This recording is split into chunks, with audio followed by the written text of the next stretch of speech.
जय हिंद फ्रेंड। आज हम प्रकाश का अपवर्तन को जानेंगे। प्रकाश की किरणों के एक पारदर्शिक माध्यम से दूसरे पारदर्शिक माध्यम में जाने पर दिशा परिवर्तन अर्थात मुड़ने की क्रिया को प्रकाश का अपवर्तन कहते हैं।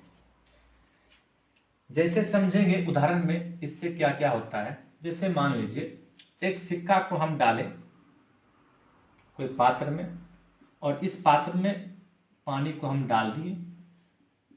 जब पात्र को पानी आधा भर देते हैं तो सिक्का धीरे धीरे ऊपर की ओर दिखाई देता है। तो कारण क्या है?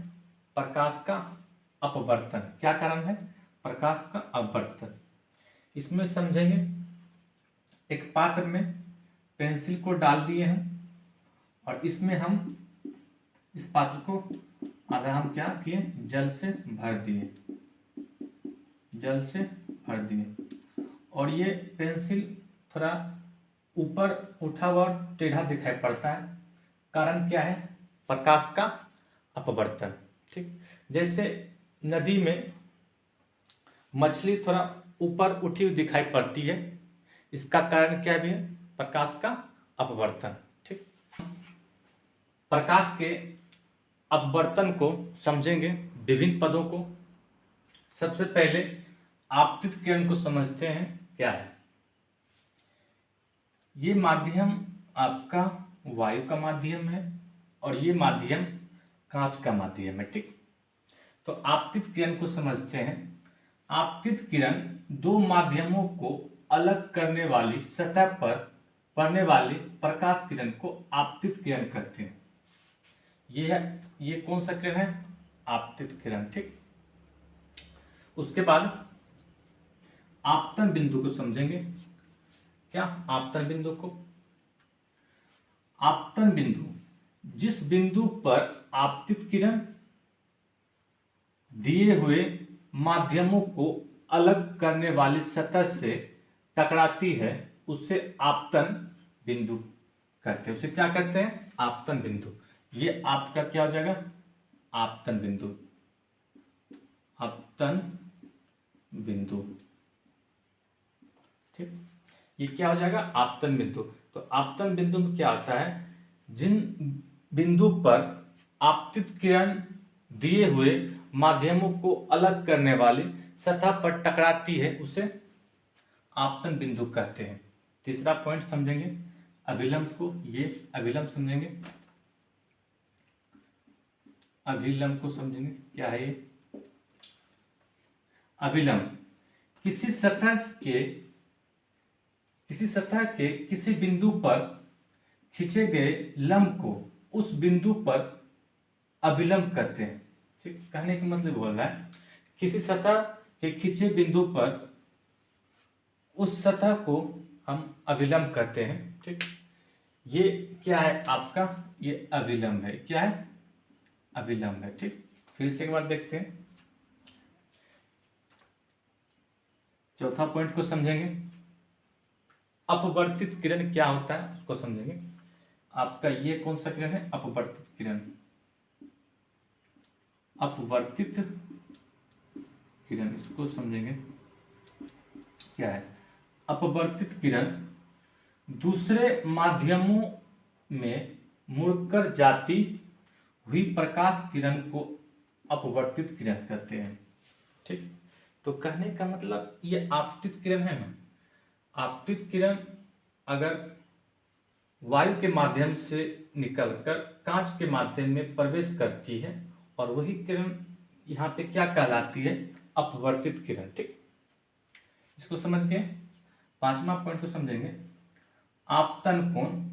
क्या समझेंगे? आपतन कोण, कोण आई को समझेंगे। ठीक, आपतित किरण आपतन बिंदु पर खींचे गए अभिलंब से जो कोण बनाती है उसे आपतन कोण कहते हैं। कोण आई को क्या बोलते हैं? आपतन कोण। इसे क्या बोलते हैं? आपतन कोण कहते हैं। ठीक, इसे क्या कहते हैं? आपतन कोण। और एक बचा हुआ है अपवर्तन कोण। ठीक, ये कोण आर को क्या बोलते हैं? अपवर्तन कोण। आपतित किरण आपतन बिंदु पर खिंचे हुए अभिलंब से जो कोण बनाती है, प्रकाश की किरणें वायु यानी विरल माध्यम से सघन माध्यम में, मतलब कांच, सघन माध्यम क्या बोलेंगे? कांच में प्रवेश किए जाने पर अभिलंब की ओर मुड़ जाती है। कहने का मतलब ये, प्रकाश किरणें विरल माध्यम से सघन माध्यम में, विरल माध्यम से सघन माध्यम में प्रवेश करती है तो प्रकाश किरण अभिलंब की ओर क्या होती है? मुड़ जाती है। तो समझेंगे यहाँ पे ये आपतित किरण है। ठीक, आपतित किरण ये आपतन बिंदु पर टकराते हुए ये सीधे निकल जाती है, तो इस किरण को क्या बोलेंगे? अपवर्तित किरण। ठीक, और ये जो माध्यम है, ये क्या माध्यम है? वायु है, और यह क्या है? कांच है। तो क्या हो रही है? अभिलंब की ओर झुक रही है। यहाँ पे क्या हो रहा है? अभिलंब की ओर झुक रही है। ठीक, तो क्या बोलेंगे? प्रकाश किरणें विरल माध्यम से सघन माध्यम में प्रवेश करती है तो अभिलंब की ओर क्या आती है? मुड़ जाती है। अभिलंब की ओर क्या होती है? मुड़ जाती है। ठीक, अभिलंब की ओर क्या आती है? मुड़ जाती है। जब प्रकाश किरणें विरल माध्यम से सघन माध्यम में प्रवेश करती है तो अभिलंब की ओर मुड़ जाती है। देख रहे हैं यहाँ पे, यह मुड़ रही है। ठीक, प्रकाश किरणें सघन माध्यम से विरल माध्यम में प्रवेश करती है तो अभिलंब से दूर हटती है। ठीक, तो ये क्या है? कांच। ये क्या है? कांच, सघन माध्यम। ये कैसा है? ये सघन माध्यम है। ये विरल है तो क्या बोलेंगे? वायु। ये क्या है?